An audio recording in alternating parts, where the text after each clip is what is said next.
Hello, and welcome to another edition of our daily devotions. As this week we talk about influencers. You know, you go online or you see, and somebody's got like 200,000 followers, a million followers, Snapchats, Instagrams, posts, snaps, chats, whatever. And you think about the sphere of influence and how people are readily, they want to fit in or they want to be with the latest fad or fashion. People are by nature followers, many of them anyway. And so maybe that's why God calls us sheep all the time in the Bible. But anyway, as I think about influencers, I think about two men in Christianity that really impact and influence me, but also shape and challenge who I try to be. The first is Dietrich Bonhoeffer. Many of you may know of him. Some of you may not. Look him up. He was a member of the Confessing Church in Germany during the rise of the Third Reich.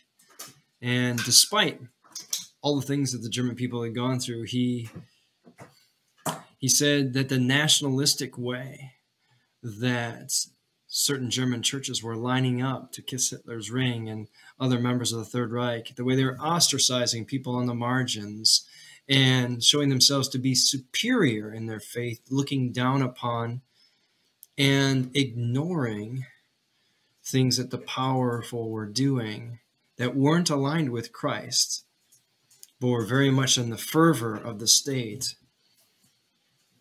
is a powerful word today, when many of our own leaders do the same thing, and many of the churches and Christians follow suit. The second is Oscar Romero.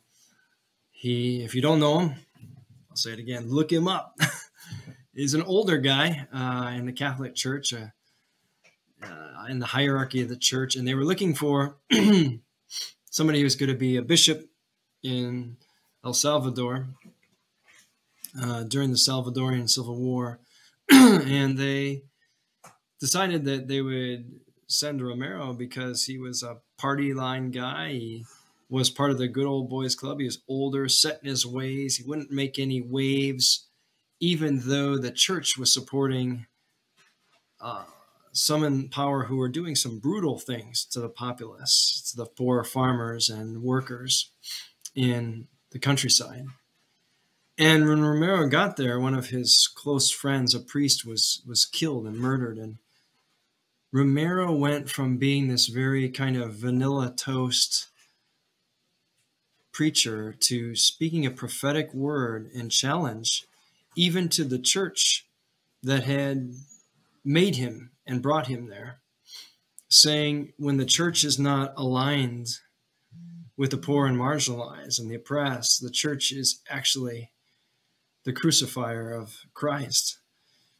And these two men both, for me, embody the movement from comfort to challenge, to moving from a place where you're secure to be pushed to follow Jesus into the places that are uncomfortable, that are a challenge, that are unpopular, and that come at great risk.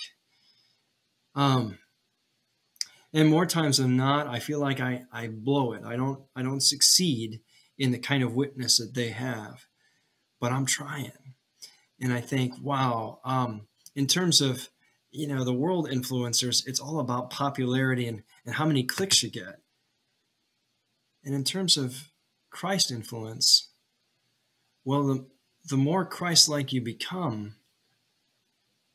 the more divisive you become as well. And if Jesus is any indication, when he's in John's gospel in the 6th chapter, he looks around after he's preached a sermon on being the bread of life, everybody's left.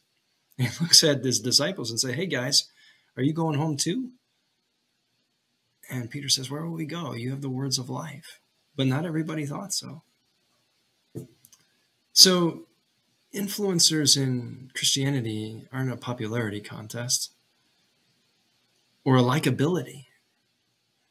It's trying to be a faithful witness in the kind of kingdom that Jesus embodies and prays for. Something to think about this Lenten season as we wrestle with a world in which we're often very comfortable and we see so many things happening, so many of our brothers and sisters, both in our nation and abroad, and are challenged by the good news to shift from comfort to doing something about it.